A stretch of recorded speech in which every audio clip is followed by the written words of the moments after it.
Buenas tardes, buenas noches, depende de cuando vean el video. Estamos con el señor Miguel Ángel Roca, Matías Frasi, en su casa en Córdoba, en el Valle Valle de Calamuchita. Calamuchita. Y bueno, y vamos a continuar con lo que terminamos ayer porque el sol se nos fue, Sí, quedamos a oscuras. quedamos en oscuras. Y bueno, pasamos una noche de huésped. Sí, increíble. La verdad que para mí particularmente es un honor. Miguel fue un maestro imprescindible en mi formación y la verdad que su calidez y su recepción hacia con nosotros ha sido impecable. Así que verdaderamente Miguel te agradecemos tu hospitalidad Muchísimas y tu gracias. generosidad para con nosotros. No, por favor. Desayunamos en el comedor, en un comedor Sí, clásico, o cómo podemos decir, sí, sí.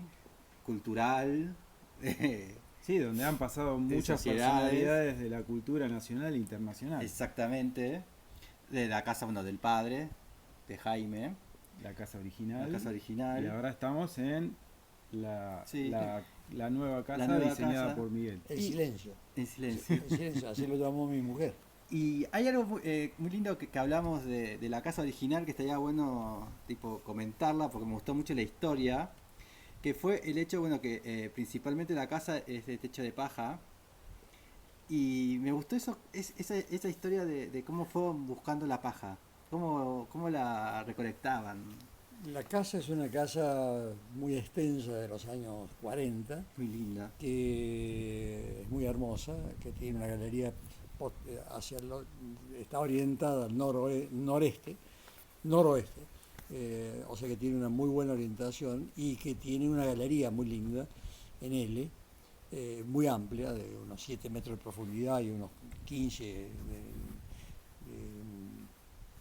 De largo. largo, y que tiene una hacia el paisaje y otra hacia el paisaje. Hay otra galería en la parte posterior de la casa que tiene también una extensión como unos 40 metros que mira hacia las sierras. O sea que Que es más privada esa. Es más se usa, familiar. no se usa, digamos, para ciertos días, Ah, dependiendo del calor y dependiendo del clima. Aquí hay una diferencia de temperatura con Córdoba de 4 o 5 grados y con respecto, o sea que en este momento, si en Córdoba hay 30, nosotros acá tenemos 25, o sea que entonces se busca, digamos, en función de la orientación, en función de la hora del día, se almuerza o se desayuna o se cena en un lugar o en otro. La casa inicialmente estaba cubierta de un techo de paja, sí. muy hermoso, pero que en esa época se conseguía la paja en el mismo campo nuestro, o sea, el campo del lado, o sea, el Sí. único campo cercado que existía en el valle cuando vinimos aquí era el campo de mi padre. Entonces, la paja provenía de los campos del lado, que no tenían, digamos, que tenían propietarios sin títulos, que en consecuencia la paja venía de esos lugares. Luego, poco a poco, la paja había que reemplazarla cada 2 años. O sea, era eh, paja brava, de color amarillo, y con una que se asentaba con barro. Y Eh, la recolectaban ustedes. claro, había que buscarla la paja, había que prepararla, entonces había que preparar una enorme cancha de barro, Mm.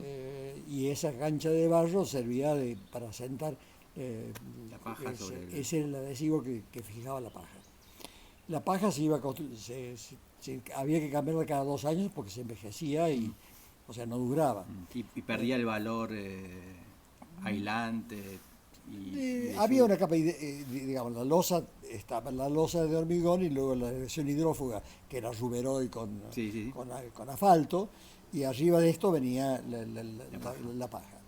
La paja era muy hermoso como elemento, porque se veía todo como un enorme Claro. rancho eh, de paja, la única casa que he visto en mi vida constituida de esta manera, que era igual que la de los ranchos que había en la zona. Mm.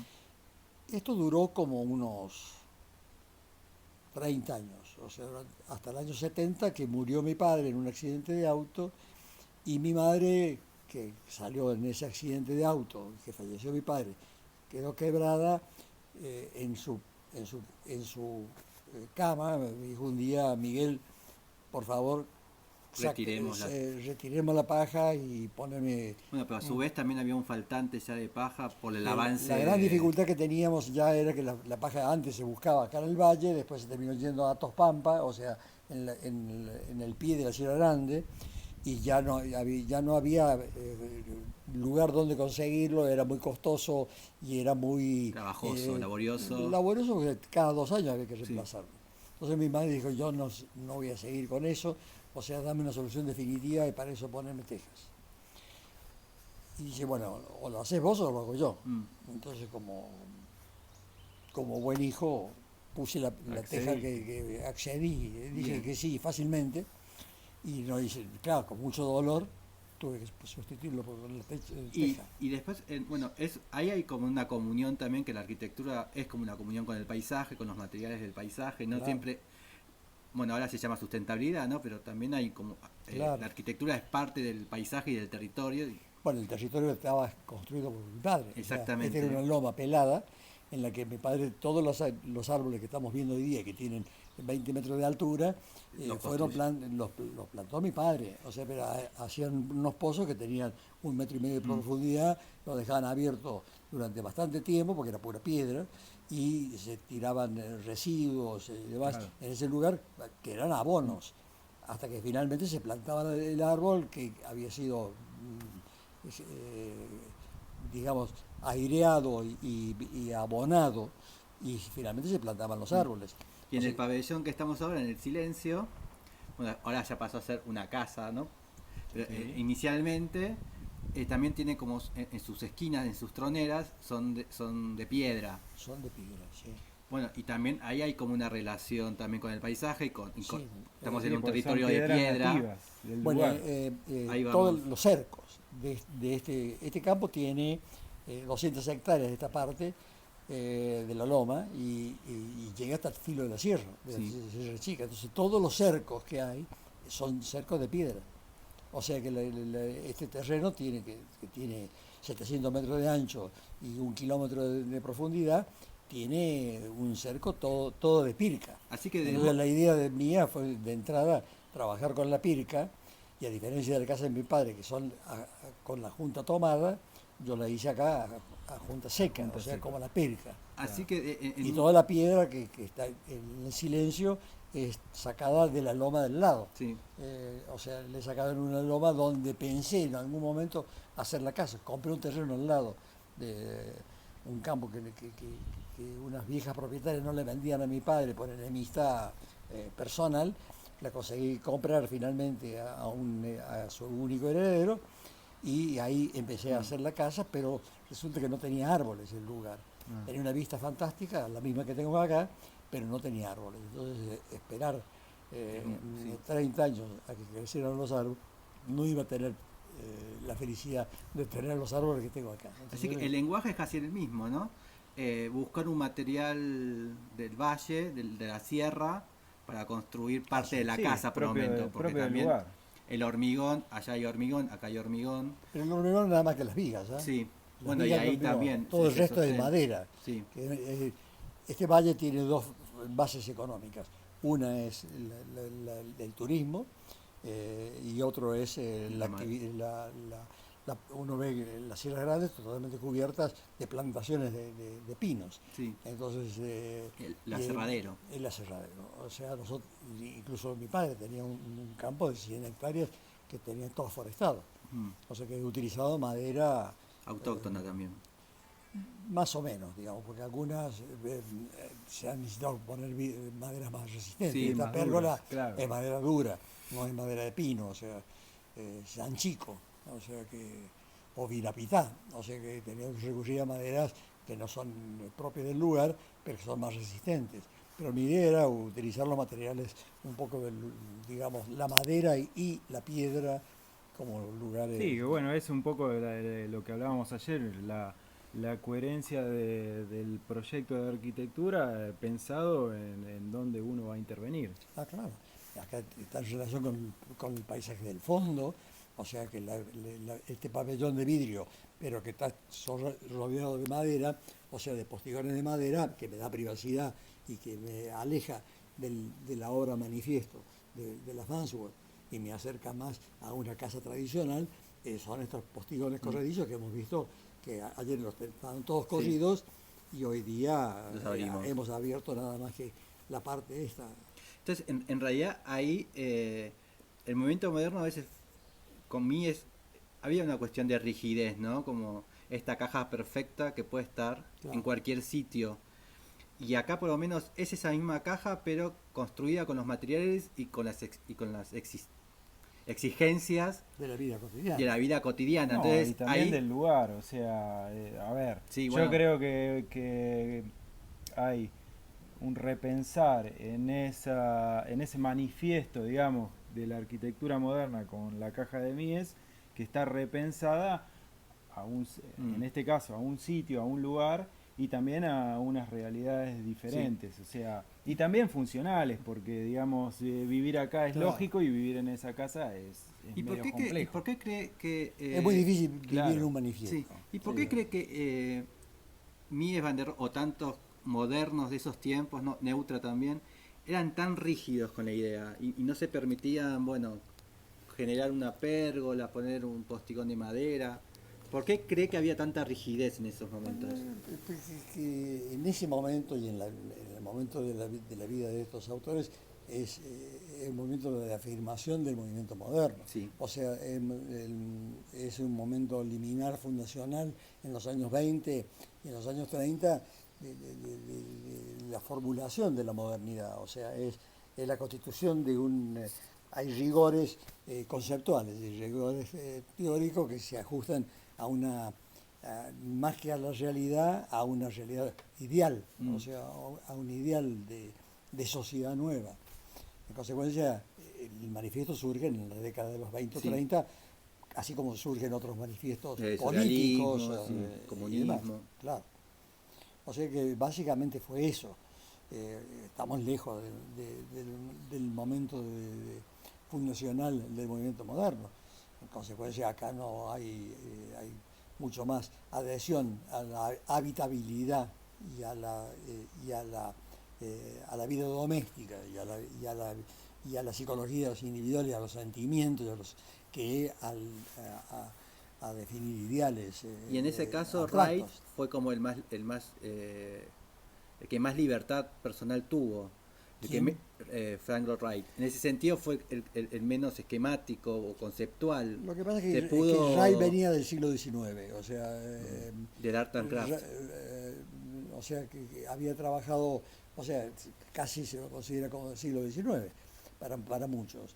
Pero bueno, sus obras fueron 500 casas las que hizo. Sí. Entonces, algunas de estas casas son manifiestos, pero son manifiestos muy limitados. O sea, en el caso de la casa del Falling Water de Kaufman, es un manifiesto, pero ¿de qué? De manifiesto de cosas que tienen que ver con la vida, o sea, que tienen que ver con el paisaje, con el lugar, con la cascada, con el paisaje de abedules, con estas verticales del bosque de abedules que Kaufman tenía como lugar de recreo cerca de Pittsburgh, y que era una cueva. O sea, lo que en realidad Wright hizo es una cueva con balcones. Sí, muy linda. O sea, se asentó, hizo una cueva. O sea, básicamente es eso.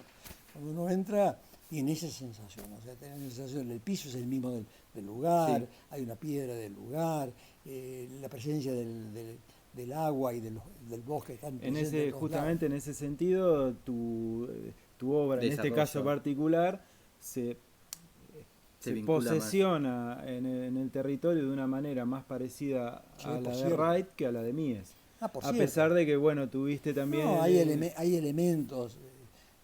Cuando yo hablo de la casa de Farnsworth, digo que admiro la casa de Farnsworth, pero no viviría en la casa de Farnsworth. Claro. En consecuencia, digo que puede estar en la raíz de esta simplicidad de un monoambiente, que era un loft inicialmente, y con núcleos de servicio separados que eran los puntos de apoyo, o sea que estos cuartos de servicio, que son la cocina, el lavadero, el baño principal y la ropería, son 4 volúmenes en los extremos que definen digamos, el recinto de vidrio. En consecuencia que le dan una presencia, una materialidad una toma de posesión del terreno, del lugar. ¿Y qué es lo admirable de Fanworld? Lo admirable de Farnsworth es la invención de una modernidad, el monumento al vidrio. O sea, uno dice, es el espacio fluido, Sí. la espacialidad infinita, fluida de Mies. Yo creo que también ahí Mies, o sea, hizo un manifiesto moderno, tesis. llamémosle una tesis, con una forma, que, si se quiere, más escultural que funcional, pero yo creo que en el fondo él tampoco hubiera vivido en esa casa. Bueno, Estaría bueno saber dónde vivía Mies, ¿no? ¿no? ¿Cómo vivía No, Mies? no sé dónde vivía Mies. Eso es muy interesante, Sí, porque capaz que claro. vivía en un palacete francés y construía casas de vidrio, ¿no? A veces estaría bueno ver cómo era Es su curioso, vivencia. pero digamos, pocos arquitectos han construido para sí mismos su casa. Uno ha sido Le Corbusier, que hizo su departamento frente al, Sí. al Al Paris estadio, Saint-Germain Es, de hoy. sí. al Paris Saint-Germain, al estadio de Paris Saint-Germain. Es que en el aquel monitor. entonces, claro, entonces el caso de Wright, que hizo sucesivas casas, o sea, se hizo Sí, tuvo como fue hizo- progresando también en sus hizo- propias casas. hizo sus propias casas, o sea, Las le- las que se Talía incendiaron East, también. Talía West, se le quemó alguna de las casas, en fin, hizo varias casas, o sea, Sí. pero tuvo una conciencia clara del habitar y se atrevió a construir su propia casa. En cambio, otros no han construido nunca su casa, o sea, dicen incluso he leído que Libetsky le encargó a un dibujante del estudio que le hiciera el proyecto de la casa. O sea, lo leí el otro día, la semana pasada, lo cual me parece insólito, ¿no es cierto? O sea, encargar a un... Un Pero, dibujante. pero bueno, son formas de vivir, o sea, yo cuando hice esta casa era como un imperativo, o sea, quería hacer mi casa. Por cierto que hice varios proyectos antes de este, porque mi mujer me rechazaba, le sometía un proyecto y me lo rechazaba. Clienta difícil. Era muy difícil, era filósofa, pero como viajaba conmigo todos los años y veía arquitectura durante 40 años, se hizo más arquitecta que yo y era muy crítica. Bueno, usted Entonces, también estudió filosofía. sí, también estudié. Bueno, ahí tuvimos cierta relación con mi mujer. Claro, ella era licenciada en filosofía. Y bueno, ¿Y por qué por qué estudió filosofía y por qué la dejó? porque no era, me interesó siempre la filosofía durante mucho tiempo, pero no, como no lo vi como una salida profesional posible, o sea, no veía qué sustento material iba a tener, o sea, iba a ser nada más que docente, el único que podía ser. O llamarme Koblarov, pero no tenía el talento de Koblarov. En consecuencia no pensé que pudiera, no me vi ejerciendo la profesión y además me resultaba muy complicado llevar las dos carreras juntas, o sea, directamente las tomé informalmente filosofía y formalmente arquitectura. ¿Y tuviste así como influenció tu padre para esa decisión? Ninguna. Ninguna. Y indirectamente que vos hayas sentido una influencia, aunque tu padre quizás no influenciaba sobre vos, una influencia que vos sentías de tu padre con la profesión, que hayas dicho, este No. es el camino. No, mi padre, la excelencia y la calidad docente de mi padre con respecto a mí fue justamente el haber sido bastante prescindente de mis propias inquietudes, nunca tuvieron que decirme nada, o sea que la verdad que las intervenciones que registro de mi padre fueron muy pocas, muy pocas, muy limitadas, muy sabias y siempre tuvimos una gran autonomía, incluso cuando yo trabajé inicialmente solo, desde que me recibí hasta el año, hasta que me asocié con él, un año y medio antes de que falleciera en un accidente de auto. Y en el estudio yo tenía mis obras y él tenía las suyas. Por cierto que los clientes los había traído mi padre, no yo. Pero digamos, mi padre nunca era bastante positivo, o sea, y al mismo tiempo siempre tenía gran confianza en mí y yo en él, o sea que era mutuo. Y creo que lo interesante fue que más que nada, más que por palabras, yo creo que la influencia fue la ejemplaridad. Claro. O sea, el ejemplo de persona trabajadora, dedicada, empeñada, comprometida con la sociedad, comprometido con la cultura, comprometido con y bueno, y la enseñanza de ellos, leyendo y estudiando con mi padre y mi madre, leyendo todo. En la casa que tuvimos no había luz, o sea, al principio la luz no existía, o sea, la luz llegó 20 años después, o sea que teníamos unos motores para generar energía que duraba 2 horas, las baterías daban para 2 horas de luz, en consecuencia lo que se hacía, como no había luz, había un sol de noche, y el sol de noche no había nada más que uno, entonces ese sol de noche se ponía en el living, y en el living los chicos, si queríamos jugar, teníamos que ir al lugar de los padres. A jugar en la oscuridad, en el cuarto que le llamamos la leonera. Al fondo. Y al fondo, lejos. O si no, nos quedábamos ahí. Y para el cual había que guardar silencio, porque mis padres leían una obra de teatro todos los sábados. O sea, todos los sábados se leían 2 horas antes de la cena, y 1 hora después de la cena se leía una obra de teatro. ¿En voz alta o en cada uno en voz alta? No, en voz alta. Se leía en voz alta una obra de teatro. ¿Y cada uno con un personaje? ¿O? No, iban sorteando.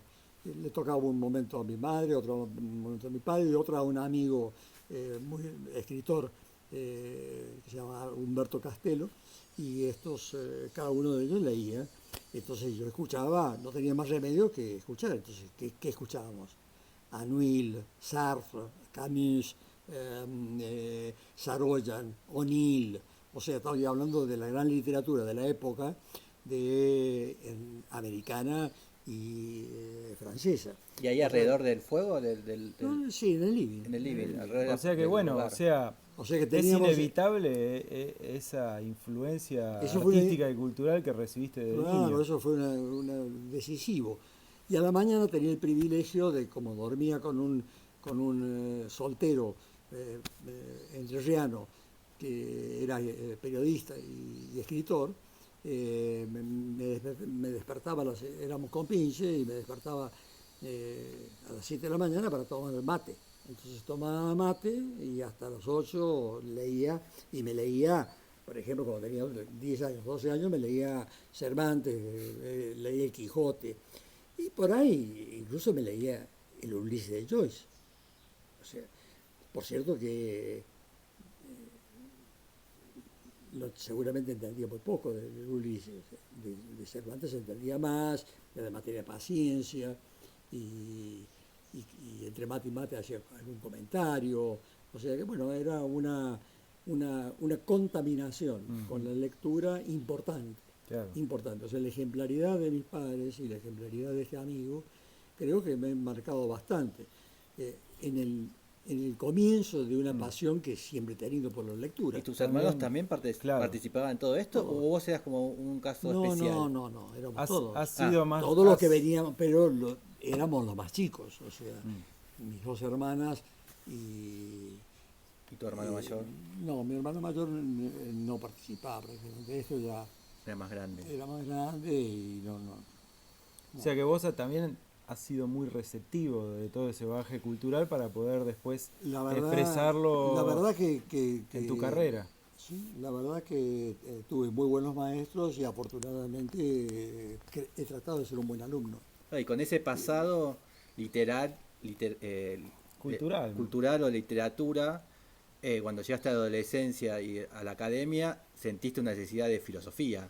Porque algo... Bueno, leí bastante filosofía. Y por eso has tenido tanta iniciativa de Claro. que filosofía sea tu segunda... Sí, pero también, educación. también no solamente eso, por eso es muy amplio, porque porque Si lo te que él leen nos obras de contaba, teatro, unos sí, sábados. pero también es más Es muy amplio, interesante, porque sí. él nos contaba que la música también influenciada desde la parte materna, hasta también desde la parte materna el arte, La pintura. la pintura. Las Yo pintaba acuarelas. con ella, sí. Entonces, digamos, tu bagaje cultural ha sido En muy este amplio. lugar que estábamos sentados, yo tenía pintaba teníamos amigos pintores. Y yo me recuerdo que aquí, en este mismo lugar, en esta galería, mirando hacia un cuadro excelente, pintó Antonio Pedone, era un pintor Cordobés. postimpresionista, medio compañero de Malanca, o sea, de la misma generación, que pintó este paisaje. Y yo pintaba las sierras, y desgraciadamente ese cuadro tenía una manchita que encontré en el depósito. En mi cuarto tengo enmarcados manchas de un caballete que utilizaba un tío mío, que se murió de un error de casa, ¿no? Un hermano lo mató a él, a otro, como suele suceder muchas veces cuando uno tiene 17, 18 años. Y bueno, y yo heredé ese caballete y pintaba desde acá. Cuando tenía 12, 13, 14, 15 años, pinté un cuadro mirándose a las sierras, o sea, a estas sierras amadas que tengo atrás, y donde iba a construir mi casa en la colina del lado, porque tenía la vista del valle y la vista de la sierra. Acá no veo, porque tengo este bosque de pinos que hacen el respaldo, Sí. de este punto fijo mirando al valle. Yo tengo uno de mis pintores argentinos favoritos, es Fernando Fader, que es un cordobés. Sí, sí. ¿Tiene una experiencia con Fader? ¿Acá vino, lo conoció? No, ¿Sus no, padres no, lo conocieron? no, ¿O ya era muy grande él? Yo ¿No tiene ni una anécdota con no, el que recuerde? no. Creo que igual es más antiguo, ¿no? Me parece más antiguo. Sí. No lo conocía. Capaz que su madre o su padre No. contaban No. Era un gran dibujante cordobés. Un gran pintor. Sí, bueno, pero también tenía como... No sí. estoy seguro que fuera de cordobés. No sé si Sí, no era mendocino. Ah, Porque pues hay un museo de Fader No sé. en Mendoza. yo tenía como cordobés, por eso pensé que era cordobés. Bueno, Puede vivió ser. mucho cerca de Dianfunes. Sí, O sea, en una casa que visitamos un día con Marina Weisman. Justamente Sí. me recuerdo haber tenido 20 años de estudiante y haber ido a ver la casa de Fader, ¿verdad? En ¿ves? Ichirín, creo que Sí. está cerca de Dianfunes, de la localidad de Dianfunes. Una hermosa casa de ladrillo vista, neoclásica, ¿verdad? Nombraste Marina Weisman, ¿has tenido relación? Claro, Marina Con ella, Weisman Gran cordobesa fue teórica, ¿no? fue docente mía. Mi padre fue docente mío de Historia Ajá. 1 y Historia 2. Y en Historia 3, en Arquitectura Contemporánea, la tenía a Marina Weisman. Fue una de las docentes mías, y otro de los docentes excelentes que tuve yo fueron 3 italianos. Uno era Enrico Tedeschi, que hizo la Sí, facultad de Mendoza. la Facultad de Arquitectura de Mendoza, Sí. que fue el profesor más intelectual y mejor formado que he tenido en mi vida, que era socio de Sevi, de Bruno Sevi, Sí. en Italia. ¿Y a Roger lo tuvo? ¿Nathan? No, Ah. yo estuve en Tucumán, Ah, es no verdad. estuvo acá.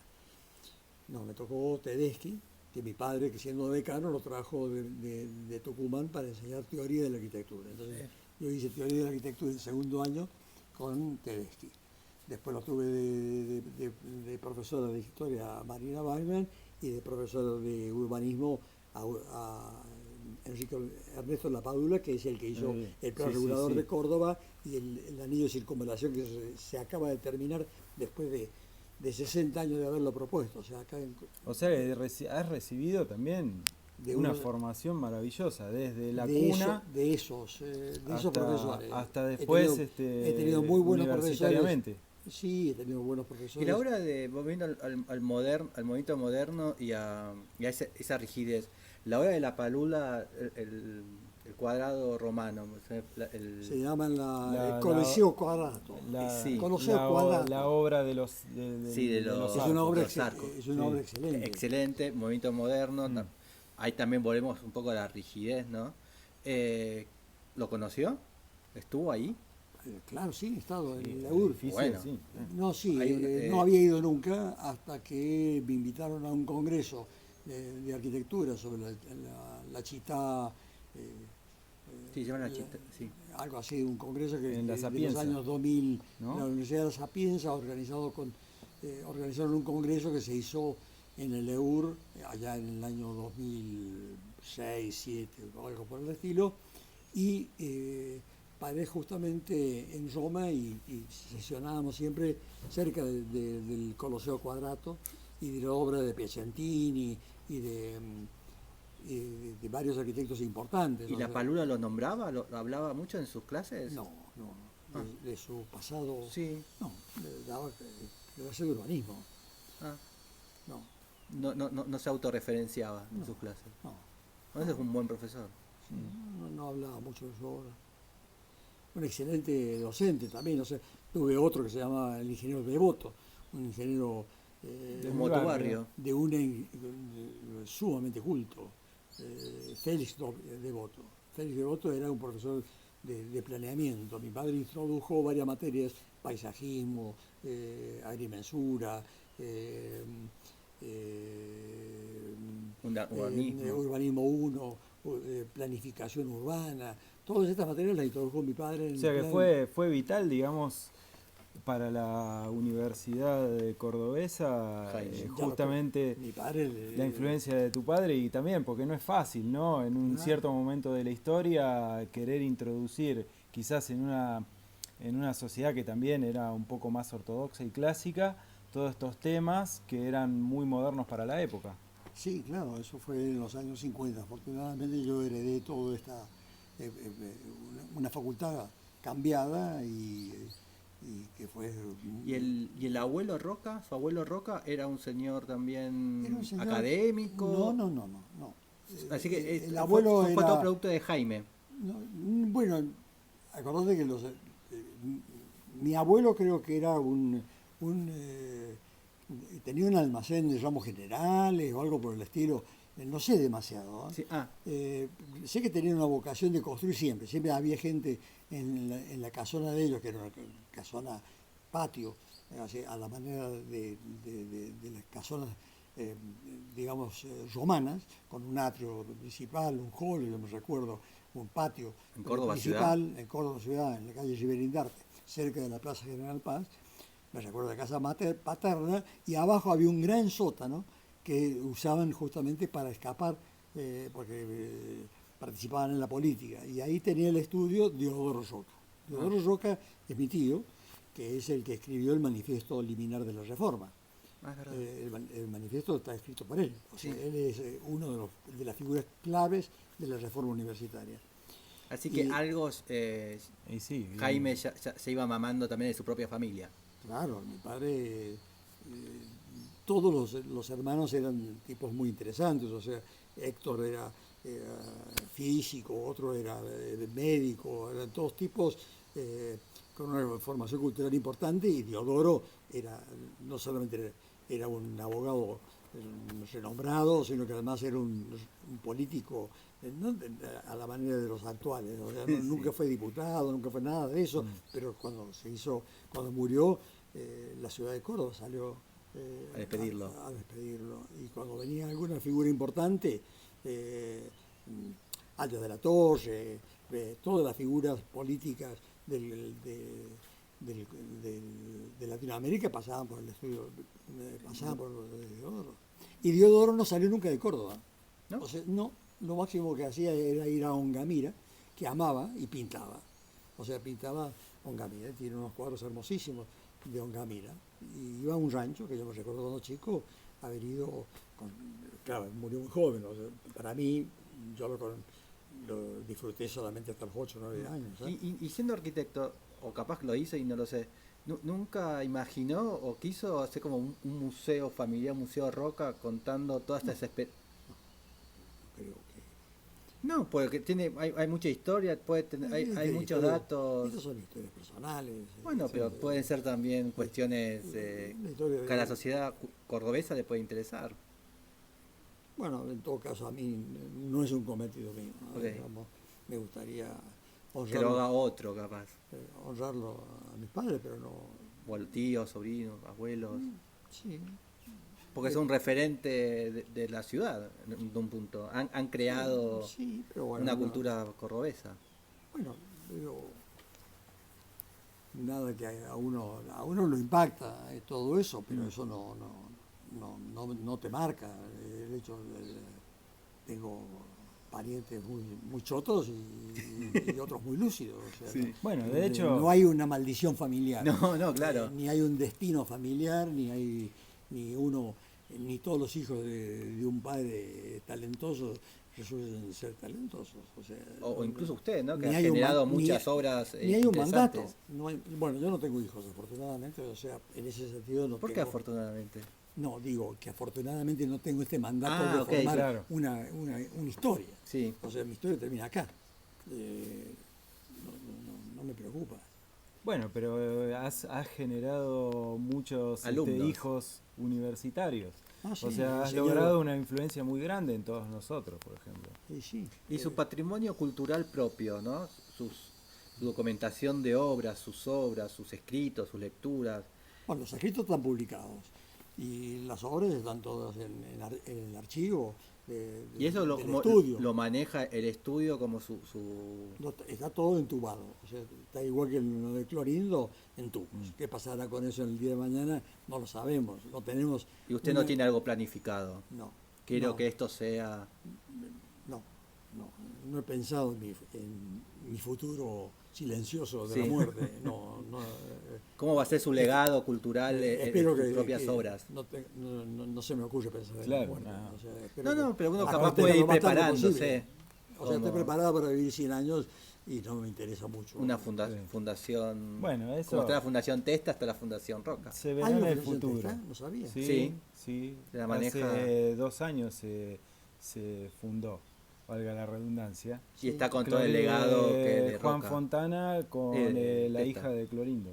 Ah, me parece muy bien. Sí. Y en el viejo estudio de Santa Fe y Callao.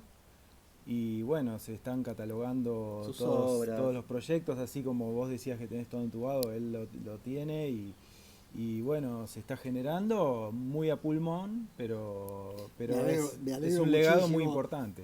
Me alegro muchísimo por la cultura de la Claro. Argentina. Bueno, pero y usted por también tiene un legado y por muy la importante. figura de Clorindo que admiro y he querido tanto como amigo. ¿no? Ahora, en tu vasta trayectoria, has podido proyectar y construir un montón de programas y proyectos bueno, que es de alguna manera es como el sueño de todos esos programas y esos proyectos, es como el sueño de todo arquitecto poder intervenir en esos diferentes en esas diferentes obras. Programas. ¿Qué crees o qué te gustaría o qué programa o qué proyecto te está faltando hacer? ¿Qué te gustaría hacer que no has hecho hasta el momento? La verdad, estoy muy conforme he tenido la suerte de haber abordado efectivamente temas muy diversos, de escalas muy diversas, ¿verdad? De edificios de gran magnitud y he intervenido en ciudades, en La Paz, en Córdoba, en Soweto, en fin, he intervenido en varios lugares, pero realmente No le no queda nada en el ha habido tintero. una planificación de mi vida la he vivido, Sí. y como consecuencia de eso se han ido dando temas y se han ido dando tipologías. ¿Pero hay que- algún tema, No. algún tema que decís, uy, esto nunca hice y me gustaría Un hacerlo"? teatro, no sé. No, la verdad que yo soy un poco fatalista, o sea que lo que sucede, sucede, o sea, punto, ¿no? Bien. Pero no tengo fantasías, o sea, no tengo, o sea, nunca tuve fantasías, o sea, nunca estuve tener un proyecto de que voy a hacer tal cosa. Me sucedieron las Sí. cosas y así como sucedieron, las fui abordando, o sea, en cada momento tuve una preocupación social, cultural, política, etcétera, y bueno, y fui distintas cosas, o sea que fui decano de una facultad durante 10 años, pero no porque nunca pensé en mi vida tuvo programado ser decano, o sea, me aconteció cuando me acorralaron un grupo de estudiantes importante que me querían como candidato. Yo durante varios años había pateado la pelota fuera de la cancha, durante 5 o 6 años, y bueno, y finalmente un día me tocó, y bueno, tuve que hacerlo. Pero lo hice lo más dignamente posible, pero nunca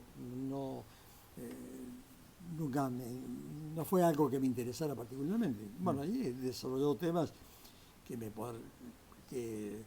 han, en realidad la vida te acontece. O sea, uno la busca, pero también suceden cosas.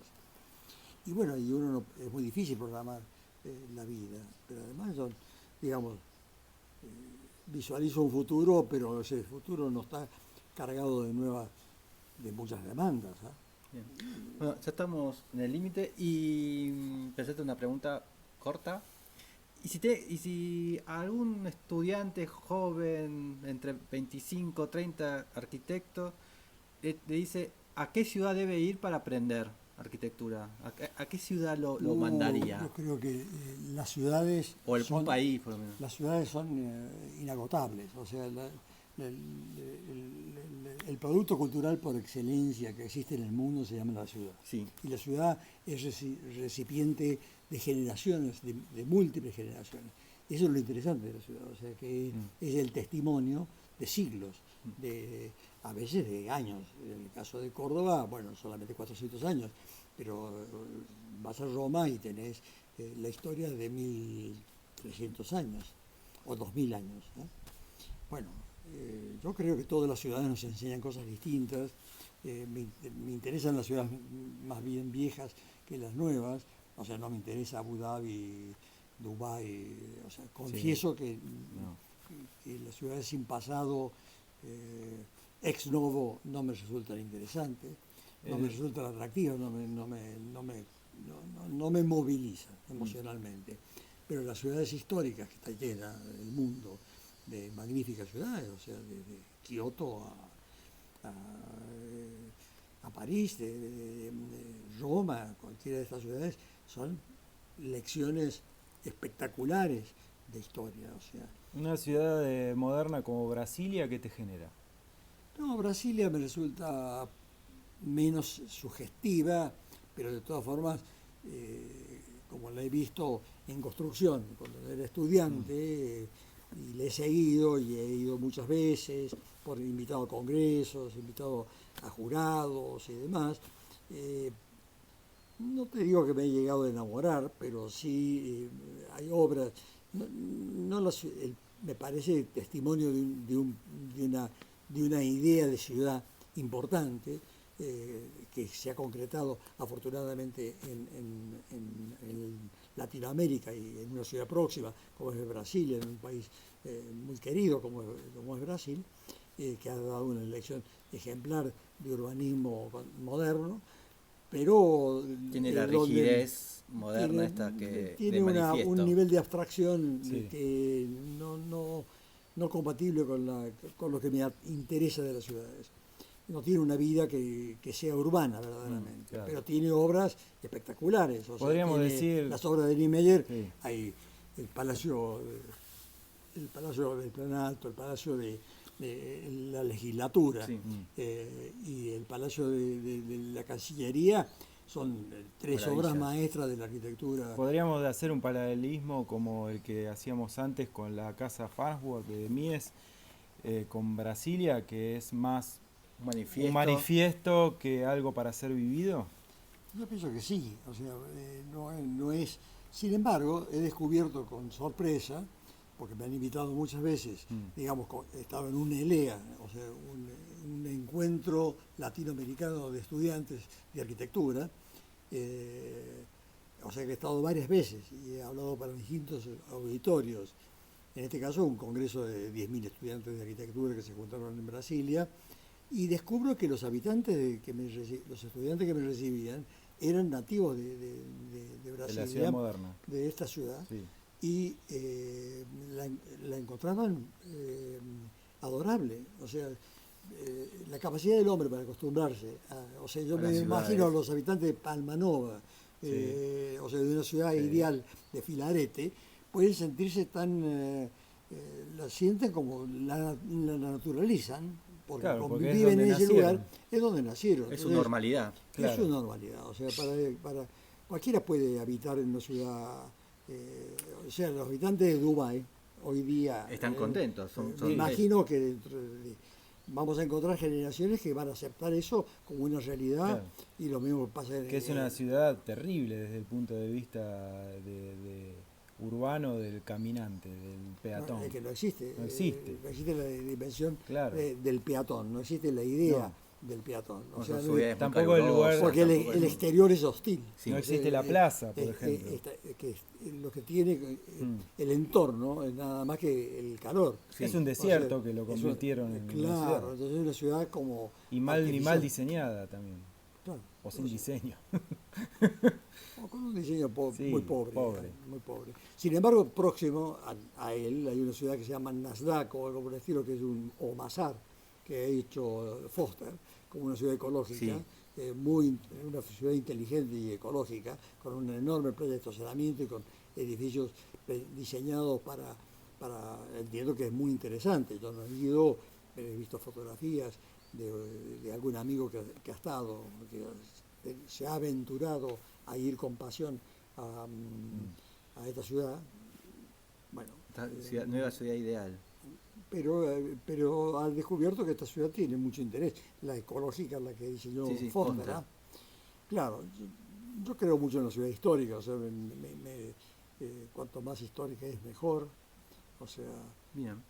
Bueno, llegamos al fin. Y falta tu pregunta final, la de renacimiento barroco. No, todo eso se quedó en el pasado. Quedó en el pasado. ¿qué es eso? Si se considera más barroco o renacentista. Si se cree renacentista o barroco. Ni lo uno ni lo otro. O sea, yo soy Mirá de la mi respuesta siglo, que de dio, mi ¿viste? tiempo, amo la arquitectura del Renacimiento y amo la arquitectura del Barroco, dependiendo de ciertas obras. Pero no tengo nada a favor ni nada en contra. No, todo lo contrario. O sea, asumo la historia como es. No, era sucede. más como uno se siente, si se siente más barroco o más renacentista en términos italianos. Era la pregunta. No, ¿Cómo usted que se imagina que más... no me siento ni una cosa ni la otra. O sea, me siento un hombre contemporáneo. O sea, me siento con los intereses de hoy.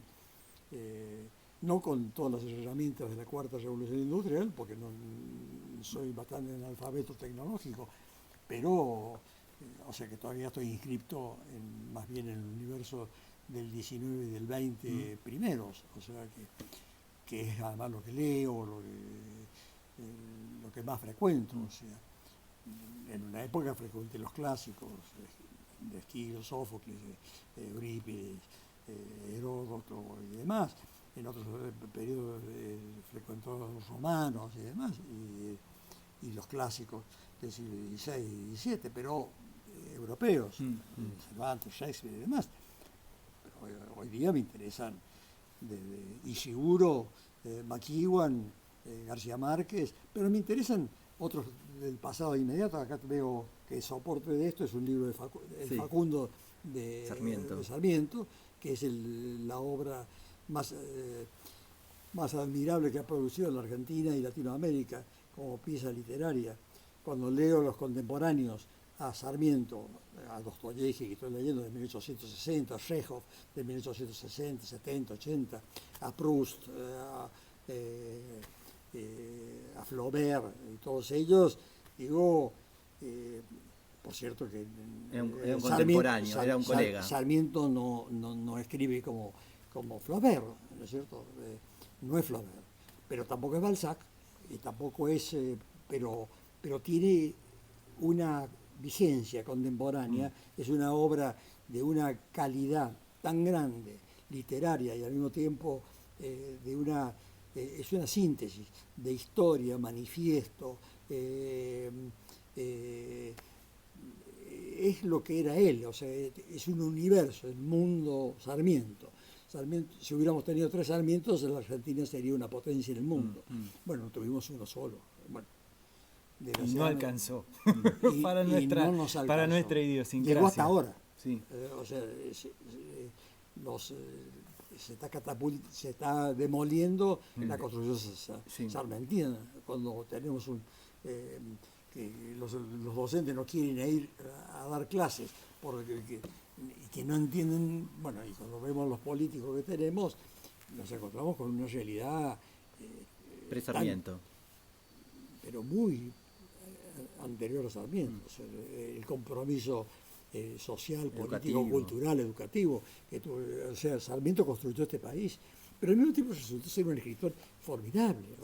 O sea, no solamente está su legado como presidente y como político, sino su legado literario. O sea, esta obra que yo amo, que es el Facundo, he leído que tanto Octavio Paz como Fuentes consideraban que la obra más importante de la literatura latinoamericana del siglo XIX fue el Facundo. Y lo comparto, no conozco otras, por cierto conozco bastante de la literatura latinoamericana, pero no del siglo XIX, o sea, desgraciadamente. Sí. Bueno, como para esperar, ¿qué? La última para redondear. Sí. Vos tenés, obviamente todos lo sabemos, una vasta también carrera docente, donde has dado clases bueno, obviamente en nuestro país, ya lo sabemos, pero también en el exterior. Con un taller en Buenos Aires que cumplió recientemente 36 años. ¿Cómo ves hoy la formación universitaria y también las nuevas camadas de alumnos con vistas al futuro? Hoy a comparación del pasado, pero también con visión de futuro para, digamos, para también el progreso de nuestra arquitectura. Yo creo que la pasión de los estudiantes es la misma siempre. O sea, yo creo que los estudiantes están siempre disponibles, o sea, y el talento es parejo, o sea, no hay más talentosos. O sea, yo he enseñado en muchas universidades, he enseñado en la Villette, en la Universidad de París, he enseñado en Italia, he enseñado en Estados Unidos, en 6 universidades distintas, pero siempre he descubierto que la gente que el porcentaje de gente inteligente es la misma en todas partes, que el talento está repartido de manera pareja en el mundo, que el entusiasmo siempre está ahí presente, que los estudiantes son iguales, los del año 84 que los del año 2020, son iguales. Simplemente es necesario realmente motivarlos, o sea, motivarlos. No es que haya malos o buenos alumnos, hay buenos y malos docentes. O sea, los docentes son los obligados a motorizar, a poner y canalizar las inquietudes y las preocupaciones y el interés que obviamente tiene todas personas jóvenes, o sea, todas personas de 18 años o 24 tiene las mismas ansiedades, las mismas inquietudes, las mismas angustias y los mismos intereses que hemos tenido todos. O sea que no creo que haya, si hay algo constante en mi vida, el descubrimiento de que siempre somos iguales, ¿eh? O sea que no pasa nada. ¿Y cómo ves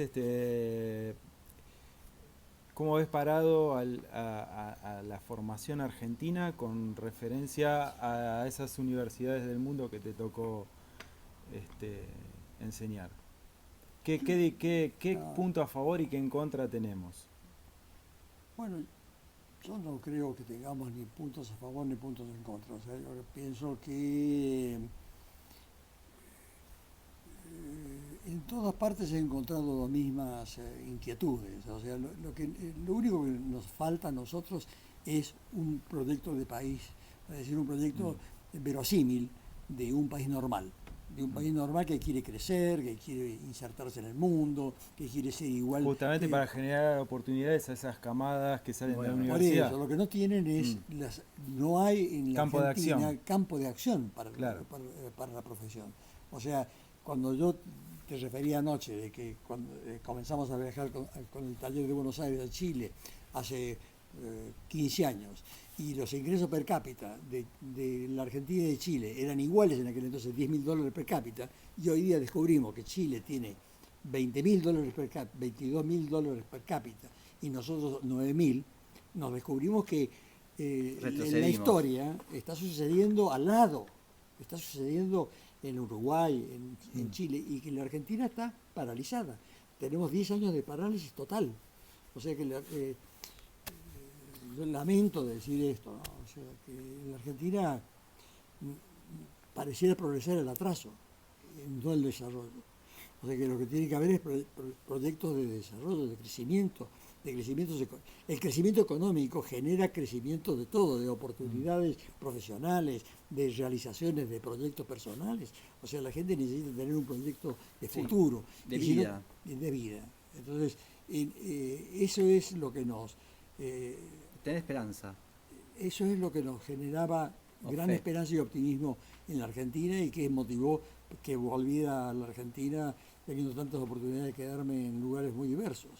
Pero bueno, también, bueno, el hecho de que yo soy de acá. Claro. El valle que estamos viendo al frente, soy de este lugar, no soy de otra parte. O sea, y el destino de otra parte me toca, me afecta, soy sensible porque tengo amigos en todas partes, en diversos lugares, y he tenido trabajo en diversos lugares, y he tenido oportunidades. Pero a mí me duele acá. Yo soy de acá y me duele acá, que se llama Calamuchita, Córdoba, Argentina. O sea, me duele la Argentina. O sea, y me duele ver que no podamos despegar, o sea, que llevemos ya como cerca de 20 años paralizados, casi paralizados. O sea, yo me pongo a pensar las oportunidades de trabajo y ocasiones de trabajo que había hace 20 años eran muy superiores a lo que tenemos hoy día. Bueno, o sea que el tema es, ya quedamos muy abajo, o sea, nos vamos, porque si no, tipo, no vamos a... No. Yo soy un esperanzado, yo tengo una gran esperanza en medio de la desesperanza. Sí. O sea, yo digo que no se puede vivir sin esperanza. No. No se puede vivir sin amor, no se puede vivir sin esperanza, sin proyectos. O sea, tiene que haber siempre un proyecto. O sea que